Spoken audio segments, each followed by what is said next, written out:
هاي، ازيكم يا حلوين؟ عاملين ايه؟ يا رب تكونوا بخير. في طبعا ايه، انا مش عايزه اقول اسماء وعيب في حد، بس يعني ايه، آه يعني كل واحد بقى ربنا، الرزق ده بتاع ربنا ومحدش ليه يعني حكم في كده يعني. بنتين طالعين هما معروفين، واخوات واحدة برضو معروفة، هما بقت أسرة أساسا في اليوتيوب.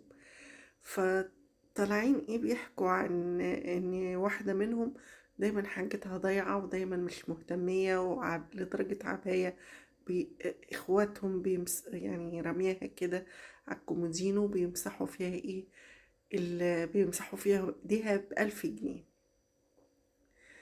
ليه بقى؟ ليه هي بتعمل كده؟ لان هي مش شقيانة في الفلوس دي.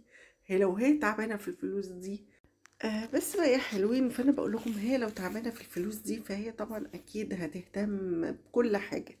الايد الشقيانه تعبانه، هي مش تعبانه في ايه؟ هي الفلوس جات لهم كده، قاعدين على الكنبه وجات لهم الفلوس.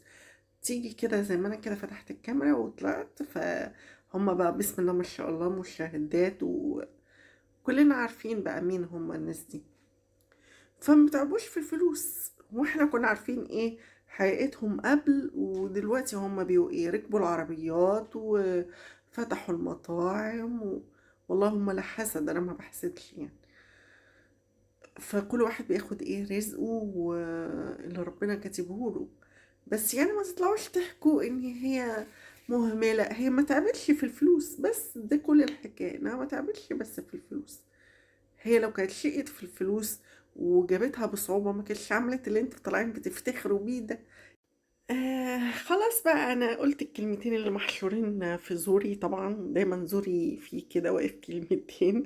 فانا طلعت ايه، قلتهم وخلاص بقى، واجري ايه على الله. يلا اشوفكم على خير، سلام، باي باي.